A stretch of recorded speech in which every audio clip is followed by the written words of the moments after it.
Okay, I thought this would be interesting to make a video about this. Okay, so we have the Guard amphibious assault ship, and then we have the Abraham Lincoln strike group, and there was a Spanish warship that was with them with the NATO mission, which is now heading towards India. They broke off a few days ago because going to the Persian Gulf was not a part of their mission directive. So we also have bombers that are being sent over there to the UAE, which is where the majority of our Air Force has been fighting ISIS. They've been based out of there, along with the Canadians and a few others. There's almost no information about the locations of those things. You know, it's very difficult to hide an aircraft carrier, so, you know, it makes sense that this information is public, but, you know, it's kind of construed. And this is outdated, too. It's the 21st right now, and the aircraft carrier has already entered the Persian Gulf. So, this is already inaccurate as of me making this, but this is just to give you an idea. So, this is a map of the general Middle East region. This is Iran in green, and this is Saudi Arabia in red. Now, this is just based off of things that I've been looking at in terms of tensions, relations, and intelligence sharing. Okay, now blue is Israel, because Israel obviously plays a factor in this. I can't show you the U.S. military stuff because only the U.S. military knows that, and that's classified, and there's no way that anyone could get a hold of that. But we do have troops in Afghanistan, we have troops in Turkey, we have training operations with Israel and Jordan. As I just said, we have forces right now in the UAE. We have a small military presence in Syria, etc., etc. Now, the squares represent relations. Now, this is only going by countries in the region, because if we went internationally, that's ridiculous. You know, you could just go Google that for yourself. Now, the green squares represents close diplomatic ties to Iran. Red means close diplomatic ties to Saudi Arabia, and blue means close diplomatic ties to Israel. Now, Egypt is an interesting country because, you know, the peace accords and, you know, when they got the Sinai back and all that, they are basically neutral towards Israel, but they do cooperate with them. Now, about 2 years ago, Israel and Saudi Arabia started sharing intelligence. That's what those squiggles mean with the circles they're attached to them, is to represent that. Israel has very poor relations with almost every country in the region, but it has slightly improved. Saudi Arabia and Egypt are cooperating with Israel, same thing with Jordan, more so than they have in a long time, because of their common threat being Iran. Turkey is very, very interesting because they have relations with Saudi Arabia and Iran that are good, but at the same time, they don't like them. They have good relations with Russia, but they've clashed in the past. Turkey has shot down Russian aircraft in the past. They've killed Russian personnel in the past.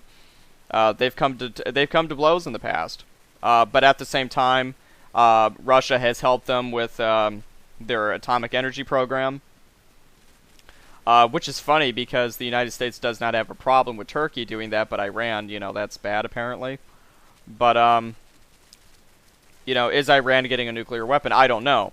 But they are increasing their uranium enrichment, which Trump has threatened if they do that, the United States will attack them. Which is interesting because that's not in violation of the IRGC, which is the Iranian nuclear agreement. There's civil wars in Yemen and Syria, and Iraq is still very unstable after fighting ISIS, the U.S. occupation, the sanctions that the U.S. put on Iraq during Clinton, etc.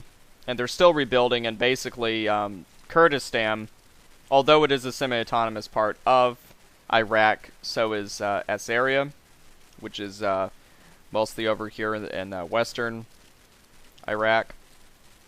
Now, these circles here that are in red, those are countries that have military alliances. That's Kuwait, Bahrain, Qatar, and that's also the UAE. Yemen is complicated. They're allowing Saudi Arabia to intervene on their behalf, but there is no formal document that says we are allies. But it is safe to say that basically they are in alignment with Saudi Arabia. And Syria is interesting because there's Saudi proxies there in Idlib, which is along the border between Syria and Turkey. And that's basically a demilitarized zone. It's kind of complicated what's going on there. The Russians are administering it, and so is Turkey. But the place is basically controlled by Al-Qaeda. It's controlled by their branch there, al-Nusra, which is sort of not really broken off from Al-Qaeda and sort of not really, you know, their own thing. It's kind of complicated. Nobody can really agree if they're Al-Qaeda or if they've broken off. Nobody can agree on that. I don't know. They're terrorists. That's all we need to know. Iran has troops there. They have military bases there. Same thing with Lebanon. Hezbollah is primarily backed by Iran and trained and equipped by Iran. Syria has Russian troops based there, which have been there since the 1970s. And since October of 2015, Russia intervened to assist Syria to fight against ISIS and all the other different terrorists there and proxies. Israel has carried out hundreds of airstrikes over the years, including indirect covert military action and special forces operations against a combination of Iran and Syria, and also Hezbollah. Israel has almost invaded Lebanon a couple of times the last few years. There are increasing numbers of rocket attacks against Israel from Gaza, which are also indirectly being supplied by Hezbollah and also Iran. Iran is also supplying the Houthis, which are over here in Yemen. They have even shot long-range ballistic missiles into Saudi Arabia, which have been shot down by Patriot missiles supplied by the United States. Now, some of these missiles have made it through, and they've hit various targets. Recently, there were Houthi rebels that flew drones out of parts of Yemen and tried to attack an oil pipeline that was in Saudi Arabia. But that's speculation. Same thing with the oil tankers off the coast of Oman that were attacked by what would appear to be limpet mines. So I mean, I'm not really sure. I mean, and then we have the rocket attack that was that hit the green zone.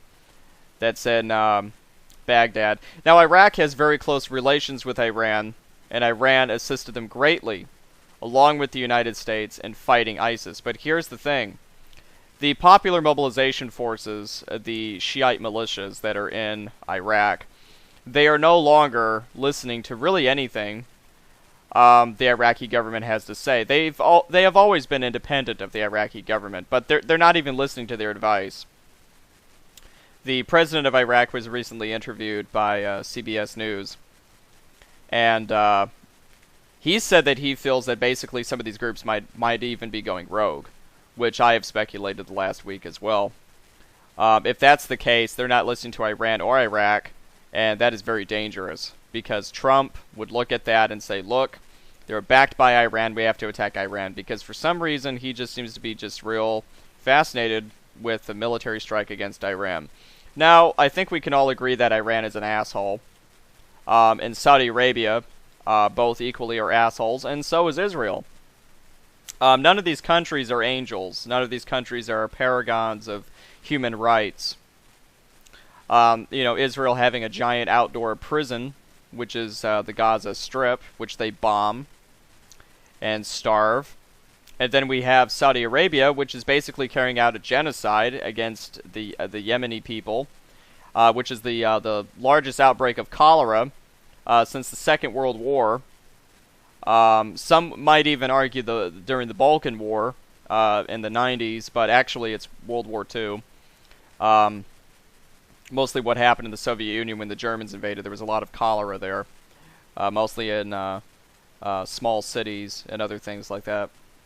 Not to mention widespread cannibalism that was in places like Leningrad, which is now St. Petersburg. I'm not so sure about cannibalism in Yemen, but that would not surprise me given the fact that they are starving. Um, Saudi Arabia is blocking humanitarian aid to them.